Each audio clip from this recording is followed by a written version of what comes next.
আসসালামু আলাইকুম। প্রবাসী ভাইয়েরা একটা নিউজ শুনেন।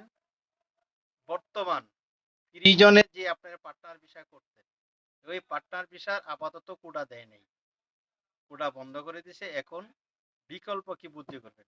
বিকল্প হইল আপনি একটা পার্টনারে মানে একটা লাইসেন্স করলে ৪ জন পার্টনার হতে পারবেন। পার্টনার হয়ে ৪ জনে লাগাইতে পারবে এক পার্টনার ভিসা শারজাহ। এবং যাদের দুবাই লাইসেন্স আছে, এখানে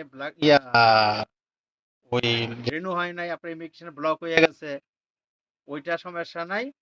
শারজাহ ইমিগ্রেশন কার্ড উঠবে, এখানে কোনো সমস্যা নাই।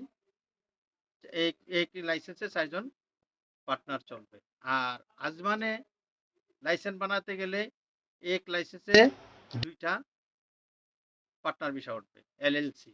এবং এলএলসি উঠার পরে 6টা কোটা আসবে ফার্স্ট, এরপরে 20টা আসবে, এভাবে আপনি 50টা কোটা উঠাইতে পারবেন এলএলসি।